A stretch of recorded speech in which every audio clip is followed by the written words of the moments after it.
Magandang araw mga kababayan. Welcome sa ating channel. Bago natin simulan ang video na ito, narito muna ang isang maikling paalala. Ang video na ito ay ginawa para sa layunin ng pagbabalita, pagbibigay impormasyon at komentaryo. Ang ilang bahagi ng video ay maaaring nagmula sa iba't ibang sources at ginagamit sa ilalim ng fair use para sa public information. Naglabas ng pahayag si Pangulong Ferdinand R. Marcos Jr. tungkol sa inaasahang malaking pagtaas ng presyo ng langis sa susunod na linggo dahil sa patuloy na tensyon at krisis sa Middle East na nakakaapekto sa oil shipments. Dahil dito, agad na kumilos ang pamahalaan upang maibsan ang epekto sa mga Pilipino kasama sa mga hakbang na pinag-aaralan ng gobyerno ang paghingi ng temporary authority mula sa Kongreso upang ibaba ang fuel excise tax kung aabot sa $80 per barrel ang presyo ng langis sa world market. Pag-amyenda sa Biofuels Act of 2006 upang payagan ang paggamit ng bioethanol bilang alternatibong fuel. Pagbibigay ng fuel subsidies at cash transfers sa mga sektor na pinakaapektado tulad ng transport sector. Mas mahigpit na monitoring laban sa hoarding at profiteering ng mga negosyante. Bukod dito, inatasan din ng Pangulo ang mga ahensya ng gobyerno na magbawas ng tirnos hanggang 22% sa konsumo ng kuryente at fuel upang makatulong sa pagtitipid. Simula March 9, ipatutupad sa ilang tanggapan ng executive branch ang temporary 4-day workweek maliban sa mga emergency at frontline services. Samantala, patuloy namang minomonitor ng Department of Foreign Affairs, Department of Migrant Workers at Overseas Workers Welfare Administration ang kalagayan ng mga Pilipino sa Middle East at nagsimula na rin ang repatriation para sa mga OFW na nais umuwi sa bansa. Sa ngayon, nanawagan ang pamahalaan ng pagtutulungan at pagtitipid habang hinaharap ng bansa ang posibleng epekto ng krisis sa pandaigdigang presyo ng langis. At iyan ang pinakabagong balita. Huwag kalimutang mag-like, mag-comment at mag-subscribe para sa iba pang updates. Ngayon, panoorin natin ang buong video.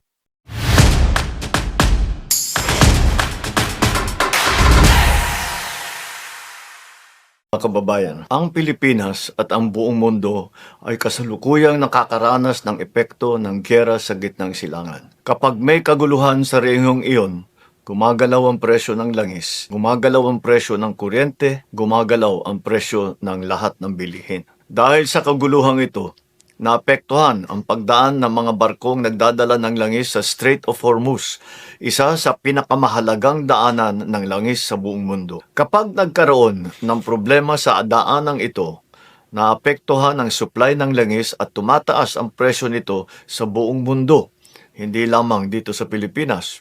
Sa susunod na linggo, inaasahan ang pagtaas ng presyo ng petrolyo. Tinatayang tataas ang presyo ng gasolina ng 7.48 pesos kada litro, diesel ng 17.28 pesos at kerosene ng 32.35 na piso. Malinaw sa atin ang tanong ng maraming Pilipino ngayon, ano ang gagawin ng pamahalaan? Naghahanda na po tayo. Una, nakikipag-ugnayan na tayo sa Kongreso upang mapagkalooban ang Pangulo ng pansamantalang kapangyarihan upang bawasan ang excise tax sa mga produktong petrolyo kung papalo ito sa $80 kada barrel. Ikalawa, kinakausap na natin ang Kongreso upang amyendahan ang Biofuels Act of 2006 upang magamit natin ang mas murang bioethanol para sa pagbababa ng presyo ng gasolina. Ikatlo, ilalabas natin sa lalong madaling panahon ang fuel subsidy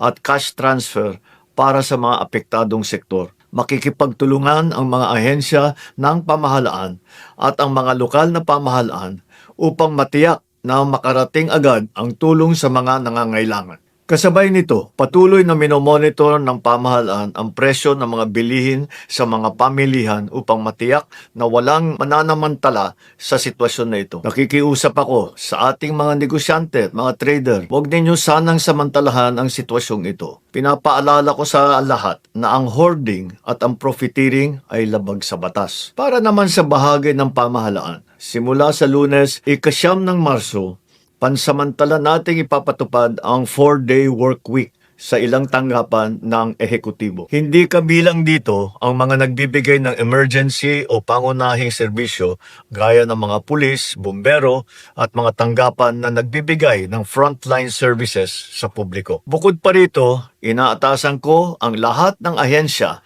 ng ating pamahalaan na magtipid at magbawas ng 10 hanggang 20% sa konsumo ng kuryente at gastos sa petrolyo. Pansamantala ring ipinagbabawal ang mga biyahe at aktibidad ng pamahalaan na hindi naman kinakailangan gaya ng mga study tour, team building activities o mga meeting na maaari namang gawing online. Para naman po sa ating mga kababayan na kasalukuyang nasa mga bansa sa gitnang silangan, ang DFA, DMW at OWA ay patuloy na nakikipag-ugnayan sa inyo upang mag-monitor sa inyong mga kalagayan. Nasimulan na po ang paglikas ng mga Pilipino na nais magpa-repatriate.